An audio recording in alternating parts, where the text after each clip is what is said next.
Did you go into this kind of detail and the kind of detail that was in the book about the outing of Plame and what you knew or what you suspected with the special prosecutor Patrick Fitzgerald? This is all consistent with what I told the FBI investigators, the prosecutors. I don't believe Patrick Fitzgerald was at my grand jury testimony. I testified, I think it was early February of, would have been 2004, in what I knew. And all this information is very consistent with what I told them. But I did tell White House reporters when the revelations came out that Rove and Libby were both involved, when they'd said they weren't, that my hands were tied by the White House counsel's office. They said, we can't comment on this. So it put me in a very tough situation. I'd been undermined by these two fellow colleagues and senior staffers.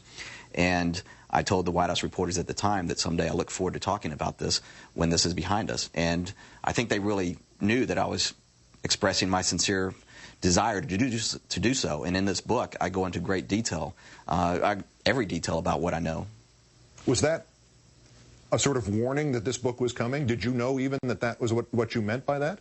When you were going to, you look forward someday to talking about it? Did you mean the book? The book? No, I wasn't thinking about it at that point. I mean, I was still at the White House. But as I left the White House, I think you need some time to kind of step back from being in that bubble to really be able to reflect on events and try to understand and make sense of them. Because when I went to work for the president, I had all this great hope, like a lot of people, that he was going to come to Washington and change Washington, as he had governed in Texas as a bipartisan governor who had 70% approval.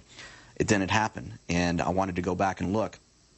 Why didn't that happen? Why did things go so terribly off course from what he promised? He assured people he was going to be a bipartisan leader, a person of honor and integrity, restore honor and integrity to the White House.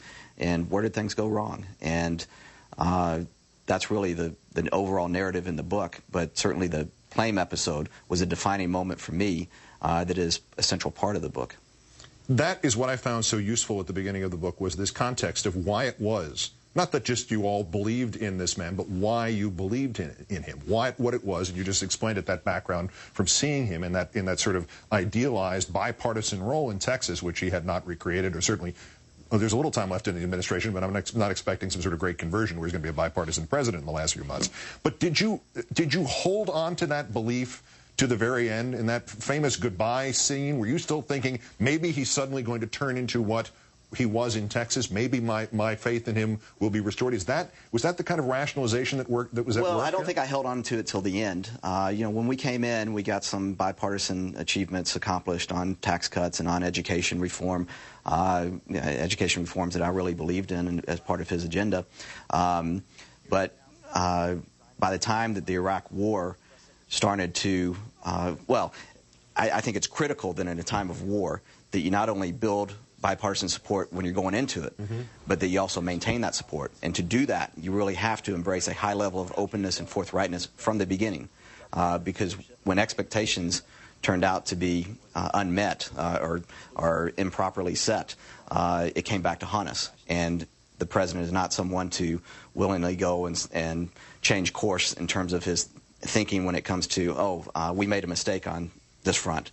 And so I think that at the time I was there, I started realizing that, or started thinking that, maybe Washington can't be changed. Maybe this is just the way it is, and both parties share all the responsibility.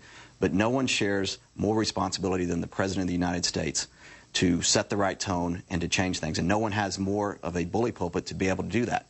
But it requires embracing candor and honesty to a high degree, particularly in this transparent society that we live in. And this White House was too secretive, or has been too secretive, too compartmentalized, and too willing to embrace the unsavory political tactics that are at the heart of the excesses of the permanent campaign. We'll continue with Scott McClellan on that issue, in part the great disillusionment and the great question, why wasn't what was in this book written or spoken or shouted from the rooftops in, say, 2004? We continue with Scott McClellan's first primetime interview about his revelatory book, What Happened. First, as preface, more reaction today. The former campaign director for President Bush's 2004 re-election campaign, Mike Turk, emailed the HuffingtonPost.com to say Scott McClellan is, quote, getting savaged for saying what everyone knows to be true, adding people had high hopes for President Bush to bring America together after his election, and after the attacks on 9/11, they felt disillusioned by the administration's adoption of the win-at-all-costs partisan mentality in this town. I think the bigger point of Scott's book comes from the lessons he learned while playing a part in the permanent campaign. It's an exploration of how that mindset can lead to some really bad choices. Unsurprisingly, Mr. Turk appears to be the only former Bush appointee sticking up for Mr. McClellan. Secretary of State Rice, while technically refusing to talk about the book itself, went on to take on its major premise, telling reporters in Sweden today, quote, you can't now transplant yourself into the present and say we should have known things that we in fact did not know in 2001, 2002, 2003. The record on weapons of mass destruction was one that appeared to be very clear.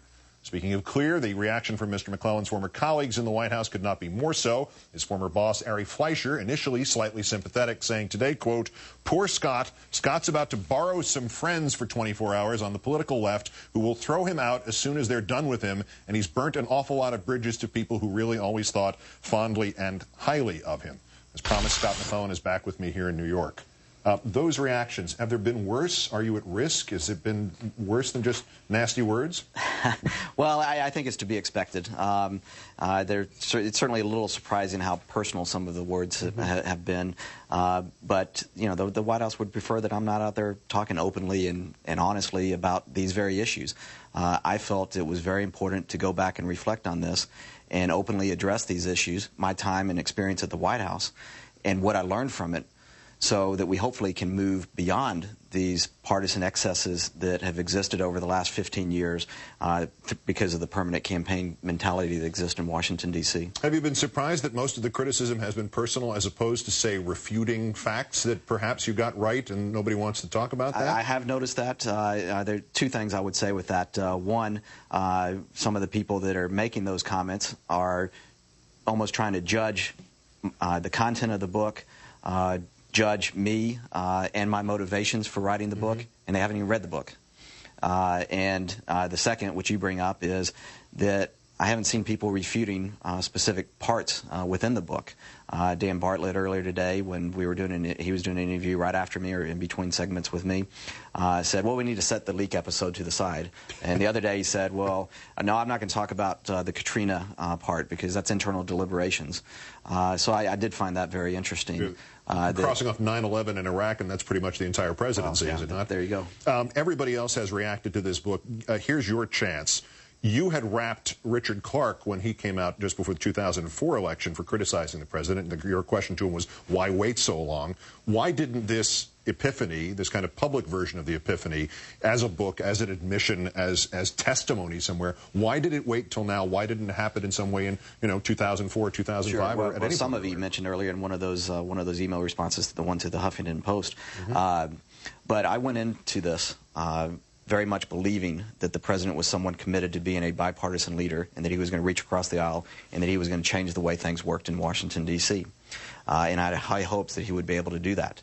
I was deputy press secretary during the build-up to the war. Like a lot of Americans, I wasn't certain about the rush to war, that it was the right thing to do. From a moral standpoint, I believe we should not be going to war unless it is absolutely necessary.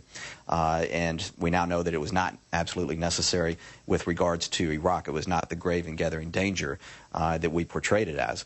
But I also, like a lot of Americans, was in that post-9/11 mindset and gave the president and his foreign policy team the benefit of the doubt. They had been widely applauded for what we had accomplished in the immediate aftermath of 9/11 in terms of going into Afghanistan and removing the Taliban and some of the other steps were taken. So, at that point in time, I was very much putting my trust in the president and his team and what was being said.